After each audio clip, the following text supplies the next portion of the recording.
పాఠకులకి, శ్రోతలకు నా హృదయపూర్వక నమస్కారాలు. మన మైత్రికి ఒక అతను ఇలా రాశారు. మేడం, నేను కొంచెం రెబెల్‌ని. నాకు ఈ సోకాల్డ్ పెద్దవాళ్ళు అనేవాళ్ళు ఏం చెప్పినా వినబుద్ధి కాదు. కారణం, వాళ్ళు ఆచరించలేనిది, వాళ్ళకి చేతకానివన్నీ మా నెత్తిన రుద్దుతారు. మా నాన్న సోషల్ డ్రింకర్‌ని అంటాడు కానీ ఎప్పుడు బాటిల్ తెరుద్దామా అని కారణాలు వెతుక్కుంటారు. మా అన్నయ్య స్నేహితులతో సిగరెట్ తాగాడని బెల్ట్ తీసుకున్నాడు మా నాన్న. ఆయనకు అసలు చెప్పే అర్హత ఏముందని అన్నయ్య నాన్నతో మాట్లాడడం మానేశాడు. అందుకే మా ఇంట్లో సోకాల్డ్ పెద్దవాళ్ళు ఏం చెప్పినా, ఎవరు చెప్పినా మేము వినం. మన దేశం రత్నగర్భ, ధర్మశాస్త్రాలు ఇక్కడే పుట్టాయి, వేదభూమి, ఇట్లా చాలా వింటూ ఉంటాం. కానీ ఎంతమంది చదువుతున్నదో, నేర్చుకుంటున్నదో, ఆచరిస్తున్నారట.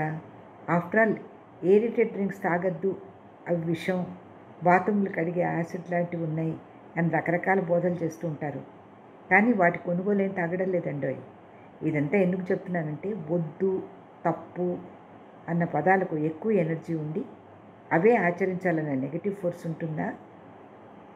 కచ్చగా కోపంగానో, ఛాలెంజ్గానో ఏదో పరిస్థితిని తప్పించుకోవడానికో అదే చేయాలని అనిపిస్తుంది ఎందుకు? ఇప్పుడు సమస్య, నేను డ్రింక్స్కి బానిస అయిపోయాను. ఈ అలవాటు నుంచి బయటపడలేకపోతున్నాను. తప్పనిసరిగా ఎన్ని ప్రయత్నాలు చేసినా, రీహాబిలిటేషన్కి సెంటర్కి వెళ్ళినా, ఇంట్లో వాళ్ళు కన్నీళ్ళు పెట్టుకున్నా ఆర్థికంగా నష్టాలు వస్తూనే ఉన్నాయి. నలుగురిలో పరువు పోతోంది. ఇవన్నీ అనిపించినా వెంటనే ఆ క్షణంలో వెళ్ళి తాగేస్తున్నాను. మర్నాడు అంతా చాలా విచారిస్తాను, కానీ సాయంత్రానికి మామూలే. ఇప్పుడు ఈ సోషలైజేషను, డ్రింక్ పార్టీలు వచ్చిన తర్వాత పరిస్థితి మరీ ఘోరం. ఇందులో నుంచి బయటపడాలంటే అఫర్మేషన్స్ ఏమన్నా ఉపయోగమా? మా అమ్మగారు పోరు పెట్టగా మీకు రాస్తున్నాను. నేను మంచి పొజిషన్లో నెలకు 1,00,000 శాలరీ తెచ్చుకునే స్థితిలోనే ఉన్నాను మేడం. చాలా పుస్తకాలు చదువుతాను. మ్యూజిక్ అంటే ఇష్టం. లవ్ మ్యారేజ్ నాది. ఏదో తాగుబోతుగా మీరు నన్ను అంచనా వేస్తారన్న భయంతో ఇదంతా చెప్తున్నాను. నాకు నమ్మకం వస్తే మాత్రం మీరు చెప్పింది సిన్సియర్గా చేస్తాను. ఆ ప్రామిస్ చేయగలను. నాకేం చేయాలో చెప్పండి మేడం.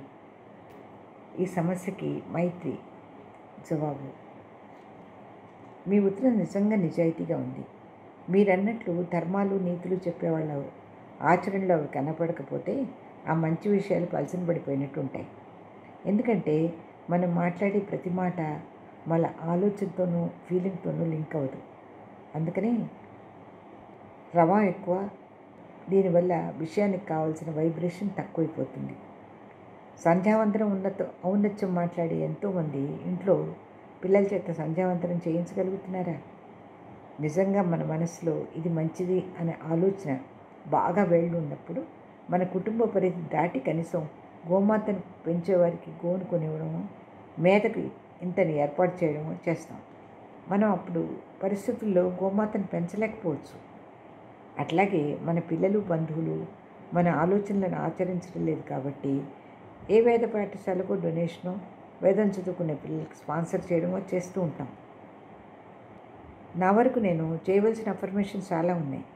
వాటి అత్యవసర పరిస్థితి అని నా మనసుకు అనిపిస్తే కానీ చెయ్యలేము. మన పెద్దవాళ్ళు వద్దు, ఆపు అన్న మాటల వెనకాల ఉండే ఎమోషను, అబద్ధం ఆడుకునైనా, బాగా చదువుకో, మంచిగా ఉండు అన్న మాటలకి అంత వైబ్రేషన్ మనకు కనబడదు. గమనించండి కావాలంటే. ఏది ఎక్కువ పుష్ వైబ్రేషన్ ఇవ్వగలదో అదే ఎఫెక్టివ్గా పనిచేస్తుంది.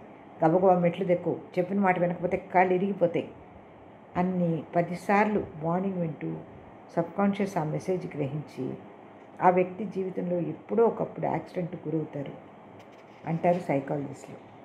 మరి జాగ్రత్తగా దిగు అని 100 సార్లు చెప్తామా? అది పని చేయదండి అంటే అది మామూలుగా పద్ధతిగా పెద్దవాళ్ళం కాబట్టి చెప్తాం. అది మనం మొదట్లో చూపించిన ఈ భయం అనే ఎమోషను, పడి కాళ్ళు విరగొట్టుకుంటే అన్న టెన్షను, చెప్తే వెండి వెధవ, ఒకసారి కాళ్ళు ఇరిగితే బుద్ధి వస్తుంది అన్న కచ్చ, ఇది శాపం లాంటిది. ఇంత సీను మరి మంచి మాటలతో మనం కలిగించలేకపోతున్నాం. నాకు తెలిసినంతలో సబ్కాన్షియస్కి అర్థమయ్యేట్లు చెప్పగలిగితేనే అది ఆచరిస్తాం. ఏరేటెడ్ డ్రింక్స్ తాగితే వచ్చే ఎంజాయ్మెంటు, కిక్కు, హీరోల్లా ప్రవర్తించడం, ఇవన్నీ మనకి విజువల్గా పెద్ద అడ్వర్టైజ్మెంట్గాను, మీడియాలోనూ చూస్తున్నంతసేపు అది ఎంత చెడ్డదో ఎంతమంది చెప్పినా మనం వినం. ఎందుకంటే అది తాగితే వచ్చే ఆనందం మనస్సుకు అప్పుడే ఆస్వాదనం అయిపోయింది. అడ్వర్టైజ్మెంట్ మీద అందుకే లక్షల కొద్దీ ఖర్చు అవుతాయి. అందుకే మనకు నచ్చిన హీరో సిగరెట్స్ చాలా స్టైల్గా తాగుతుంటే, అమ్మాయిలకి పోజులు కొడుతూ ఉంటే స్క్రీన్ కింద చిన్న అక్షరాలతో పొగ తాగడం హానికరం అని రాస్తే పట్టించుకోం. కాబట్టి మీకు అఫర్మేషన్ ఎలా ఎప్పుడు పనిచేస్తుందో కొంచెం అర్థమై ఉంటుంది. నేను ఇప్పుడు అఫర్మేషన్స్ ఇస్తాను. వీటిని మీ మీద ఇంపాక్ట్ ఏర్పరిచే, మీకు ఇన్స్పిరేషన్ ఇచ్చే, ఏ ఎమోషన్తో లింక్ చేసుకుంటే అది పనిచేస్తుందో అర్థం చేసుకుని మిమ్మల్ని మీరు స్టడీ చేసుకుని ఉపయోగించుకోండి. మొదటిది, all habits in my life are healthy, giving, positive and beneficial. రెండవది, each time I challenge a past habit I feel a greater sense of control and self esteem. 3, every day I'm developing new and positive habits. 4, I always do what is best for me. ఈ 4లోనూ ఏ information మీకు నచ్చుతుందో లేదా అన్నీ చేయగలుగుతారో, మీకు ఏవి చేస్తుంటే మనసుకు హాయిగా ఉత్సాహంగా అనిపిస్తుందో అది మీరు నిర్ణయించుకోండి.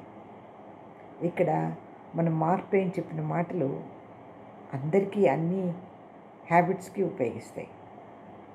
ఆయన ఏమంటారంటే, a habit cannot be tossed out of the window, it must be coaxed down the stairs a step at a time. అంటే ఏ అలవాటుని మనకు నచ్చకపోతే కిటికీలోంచి బయట పారేయలేము. మెల్లిమెల్లిగా ఒక్కొక్క మెట్టు దించుతూ వాకిలి దగ్గరికి తీసుకొచ్చి బయటికి పంపి తలిపేయాలి. కాబట్టి ఆల్ ద బెస్ట్. మీరు ఎలా ఆలోచించి ఏ పద్ధతి ఆచరణలో పెడితే మీ అలవాటుని కంట్రోల్ చేయగలరు మా మైత్రి పాఠకులతో పంచుకుంటారని ఆశిస్తున్నాను. మీ సమస్యలు, ప్రశ్నలు reachgigi@gmail.com ఈమెయిల్ ఐడికి మెయిల్ చేయండి. ఈ వీడియో కనుక మీకు నచ్చినట్లయితే లైక్ చేయండి, షేర్ చేయండి, సబ్స్క్రైబ్ చేయండి. జలంధర్ గారి బుక్స్ కోసం కాంటాక్ట్ చేయవలసిన అడ్రస్